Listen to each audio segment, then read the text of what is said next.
মই ডক্টৰ পংকজ গোস্বামী আজি চকুৰ পটাৰ বেমাৰৰ বিষয়ে ক'বলৈ আহিছিলোঁ।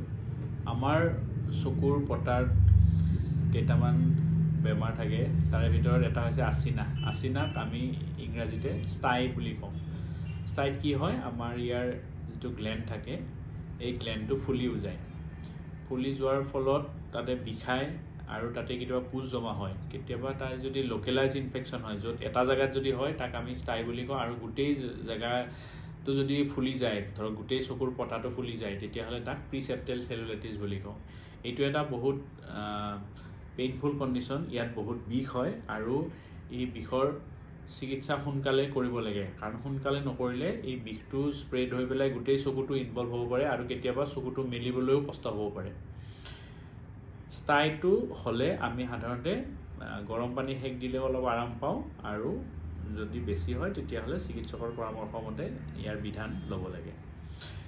আৰু এটা কণ্ডিশ্যন আছে, সেইটোক আমি কালাজিয়ন বুলি কওঁ। কালাজিয়নত কি হয়, বিষ নহয়, কিন্তু চকুৰ পটাত এটা চুৱেলিং থাকে। এই চুৱেলিংটো কি হয়, তাতে আপোনাৰ পুজবিলাক গোট মাৰি পেলাই জমা হৈ থাকে। তো পুজবিলাক গোট মাৰি যেতিয়া জমা হয়, তেতিয়া সেইটো আমি যেতিয়ালৈকে ফুটাই নিদিওঁ সেইটো নাহে, সেইটো ওলাই নাহে।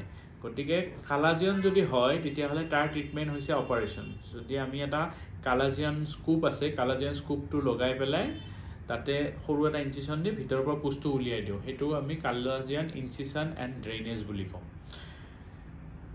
কালাজিয়নটোৰ ভিতৰৰ পৰা বস্তুখিনি ওলাই দিয়াৰ পিছত সেইটো এসপ্তাহৰ ভিতৰতে ভাল হৈ যায়।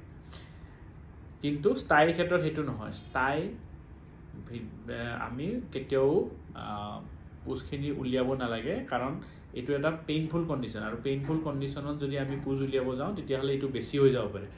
সেইটো ষ্টাইৰ ক্ষেত্ৰত আমি এণ্টিবায়'টিক ড্ৰপ, মলম, এণ্টিবায়'টিক টেবলেট, বিষৰ টেবলেট, এই গোটেইবিলাক যদি আমি দিওঁ তেতিয়াহ'লে ইয়াৰ পৰা সুফল পাব পাৰি। আৰু গৰম পানী সেক দিলেও ষ্টাইটো বহু পৰিমাণে কেতিয়াবা কমি যায়। আৰু ইয়াৰ বাহিৰেও আৰু এটা কণ্ডিশ্যন আছে, এইটো হয় ইণ্টাৰনেল হৰ্ডিঅলাম। সেইটো ভিতৰৰ পিনে হয়।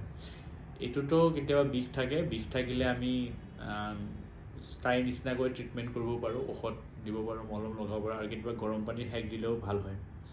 ইয়াৰ বাহিৰে আৰু চকুৰ পটাৰ কণ্ডিশ্যন আছে ব্লেফাৰাইটিছ। ব্লেফাৰাইটিছ মানে কি, চকুৰ পটাৰ এই আইলিডৰ ইনফেকশ্যন। এই আইলিডৰ ইনফেকশ্যন হ'লে কি হয়, এই চকুৰ যিবিলাক আইলেছ থাকে, চকুৰ পটাৰ নোম, এই নোমবিলাক তাৰমানে সৰি পৰে।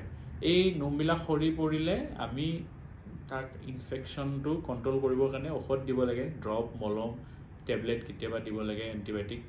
আৰু কেতিয়াবা ধৰক আমি এটা চেম্পু দিওঁ, জনচন বেবী চেম্পু, যে যদি আমি এইটো ভালকৈ ক্লিন কৰোঁ তাৰপিছত মলম লগালে এইটো ঠিক হৈ যায়।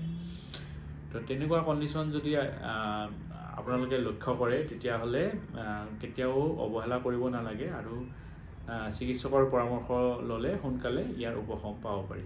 ধন্যবাদ।